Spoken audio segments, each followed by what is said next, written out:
దావీదు దావీదు హృదయం ఎట్లాంటిది తెలుసా అండి? దావీదు హృదయం గురించి దేవుడు ఒక టెస్టిమనీ ఇచ్చాడు. దావీదు నా హృదయానుసారుడు అన్నాడు. బాగా వినండి, జాగ్రత్త. నువ్వు దేవుని హృదయానుసారుడు అనే పేరు చెప్పాలి అంటే దేవుడు ఎట్లా చేస్తే నువ్వు అట్లా చేయాలి. దేవుని హృదయం ఎట్లా స్పందిస్తే నీ హృదయం కూడా అట్లే స్పందిస్తుంది. దేవుడు ఎవరు అంటే క్షమించే మనసు గలవాడు. జాగ్రత్త వినండి, దేవుని మనసు ఏంటండి? క్షమించే మనసు. ఇప్పుడు దేవుడు క్షమించే మనసు ఉంటే దేవుని హృదయానుసారుడు అయితే నువ్వేం చేస్తావు? క్షమించాలి. క్షమించడం దైవ లక్షణం. To forgive is divine. పెద్ద మనసు ఉన్నోడే క్షమిస్తాడు. పెద్ద మనసు ఉన్నోళ్ళే క్షమించగలుగుతారు.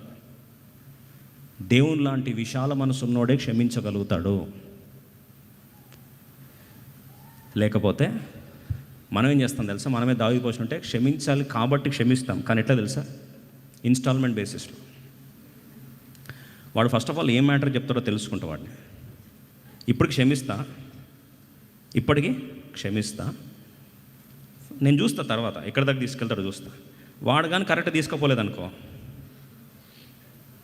ఇన్స్టాల్మెంట్ 2 టైంలో వేసేస్తా అంత. అంటామో లేదా? కొన్నిసార్లు మనం కూడా క్షమిస్తాం. ఎన్ని రోజులు క్షమించాలండి? యాస్టకు వస్తుంది. దేంట్లో? క్షమించి యాస్టకు వస్తుంది.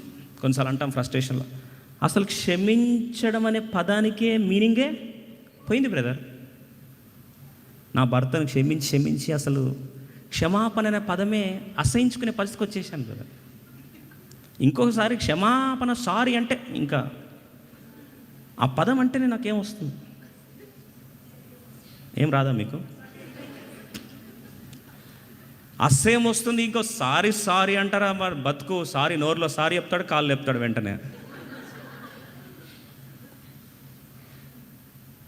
ఇప్పుడు దావీదు, దేవుడు ప్రతి ఒక్క వరాన్ని ప్రతి వరాన్ని పరీక్షిస్తున్నాడు. ఉపచార వరం పాస్, క్షమించే వరం పాస్, నా హృదయానుసారుడని చెప్పబోతున్నా అంటే పాస్, నిస్వార్థంగా తండ్రి వీరేం చేస్తున్నారో వీరెరగరు కనుక వీరిని క్షమించమని యేసు ప్రభువు అన్నాడు. దావీదు అన్నాడు, వీడేం చేస్తున్నాడు తెలియదు కనుక వీరిని క్షమించు ప్రభువా.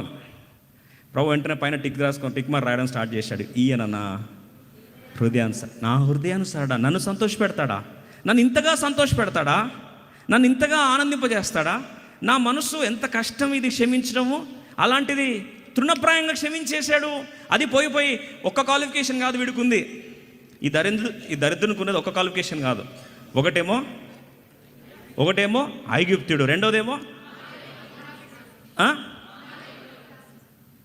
అమాలేకుడు, మూడోదేమో సిక్లకు తగలబెట్టిన దుండగుడు. 3 ముచ్చటగా 3 క్వాలిఫికేషన్స్ తగలబెట్టడానికి 3 క్వాలిఫికేషన్స్ ఉన్నాయి. ఇప్పుడు ఈయన దేవుని మనసు కలిగి ఏం చేస్తున్నాడండి?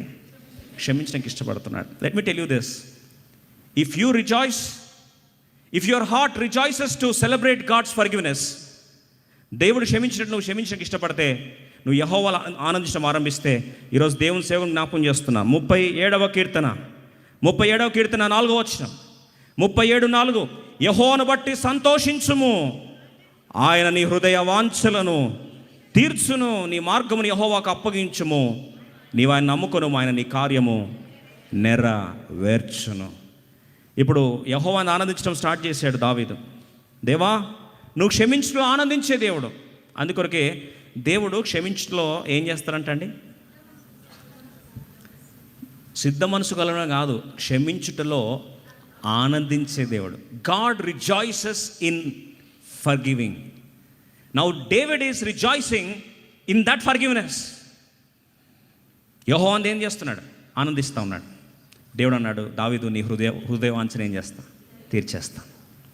మనం ప్రభా నా హృదయవాంఛ తీర్చున్నాయన, అప్పుడు తర్వాత క్షమించాలో వద్దని నేను తీర్చుకుంటా ప్రభా, డిసైడ్ చేసుకుంటా ప్రభా, నాకు కూడా ఆప్షన్ ఇవ్వాలి కదా నాయన, నువ్వు కూడా. మనం కూడా ప్రార్థన చేస్తాం, సంవత్సరాలు పోతూనే ఉంటుంది. ఎప్పుడైతే ఈ ప్రార్థన చేశాడో, క్షమించేశాడో, అప్పుడు రండి 1 సమూయేలు 30:10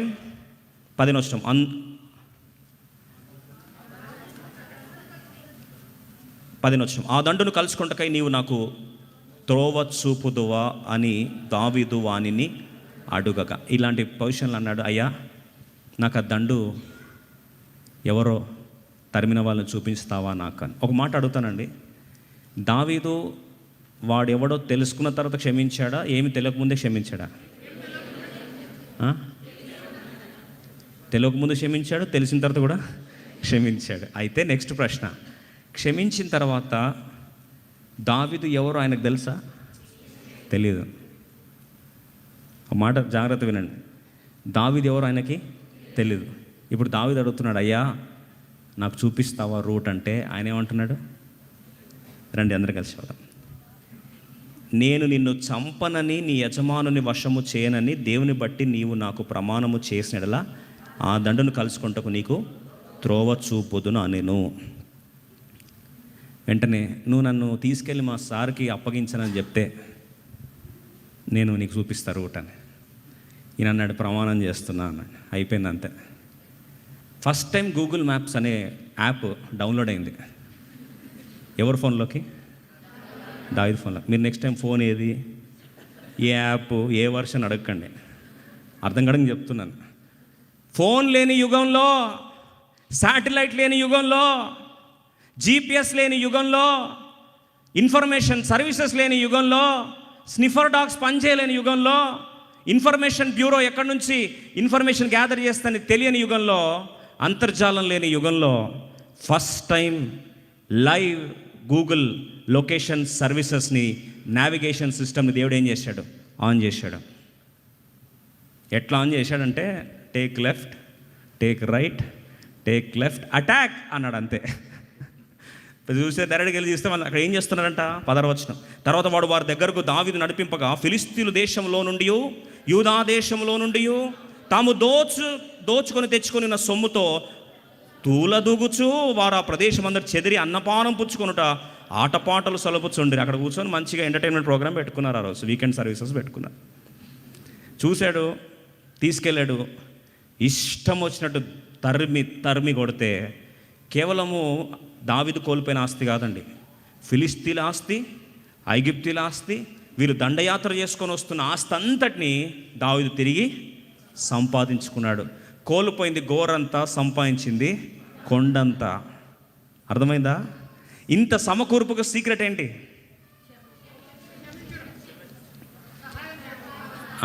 సహాయం చేసేది ఏంటండి?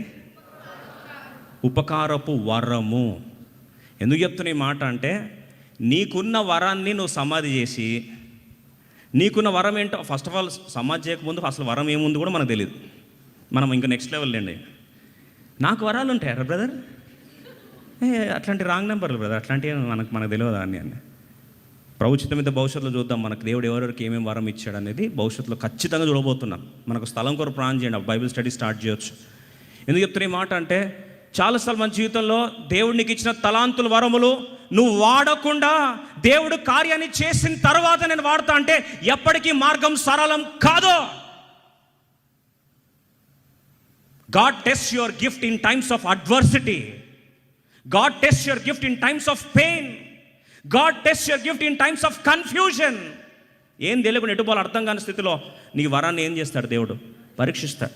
నీ కృపావరాన్ని పరీక్షిస్తాడు, ఉపచార వరాన్ని పరీక్షిస్తున్నాడు. ఉపచార వరాన్ని పరీక్షించడం మాత్రమే కాదండి, విషాద పరిస్థితి ఏంటంటే అక్కడ క్షమించే మనస్సును కూడా దేవుడు ఏం చేశాడు? పరీక్షించాడు. కొంచెం అంటావు, నేను క్షమించాలా? నేను ఎందుకు క్షమించాలి బ్రదర్? ఎప్పుడు నా నుంచేనా అంటే త్రో ఎవరికి సరళం కావాలా? మనం ఎట్లా వెయిట్ చేస్తాం తెలుసా అండి? అమాలేకుడు లేచి ఒప్పుకొని నేనెవరో తెలుసుకొని వాడు నన్ను ఏమడగాల? సారీ అడగాల. అట్లనే వెయిట్ చేస్తాం. అడగరా త్వరగా. అడగకపోతే పక్కలను చెప్తాం, లేదు కొన్ని రోజులు స్ట్రైక్ చేస్తాం. అంచురత్తులు తిన్నావు, సిగ్గులేదురా నీకు?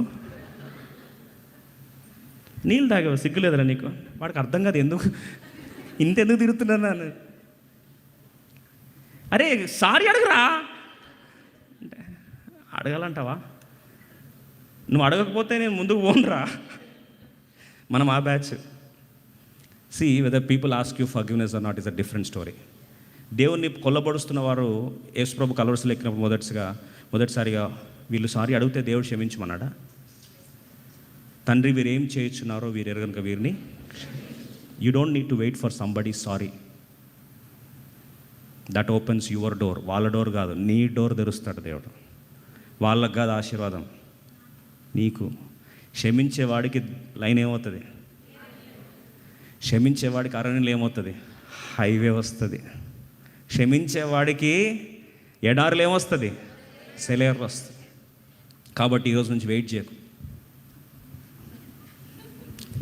కొన్నిసార్లు మనం ఎంత టాలెంటెడ్ మన ఎంత టాలెంటెడ్ అంటే మన వాళ్ళు క్షమాపణ మెసేజ్ మొన్న ఒక సిస్టర్ చెప్తా ఉన్నారు, బ్రదర్ చాలా ట్రై చేశాను మా అత్త మారాలని, నేను మారట్లేదు. ఎంత గొప్పగా ట్రై చేశాను తెలుసా బ్రదర్ మీకు? వింటున్నాను, చెప్తే వింటాం కదా. మీరు ఒకరోజు క్షమాపణ మెసేజ్ చెప్పారు బ్రదర్, గుడ్ ఫ్రైడే రోజు. అది రిపీటెడ్గా ప్లే చేశాను మా ఇంట్లో, హోమ్ థియేటర్లో పెట్టి రిపీట్ మోడ్. ఆమెకు చల్లమే రావట్లేదంట. ఎవరికి? వాళ్ళ అత్తయ్యకి. అప్పుడు నాకు ఇంట్రెస్ట్ వచ్చి నేను అన్నా, నువ్వు రిపీటెడ్ మోడ్కి ఈ మోడ్ పెడితే ఆ సిస్టర్ ఏం పెట్టింది అన్న. అంతన మెలికి పాట రిపీట్ మోడ్లో ప్లేస్.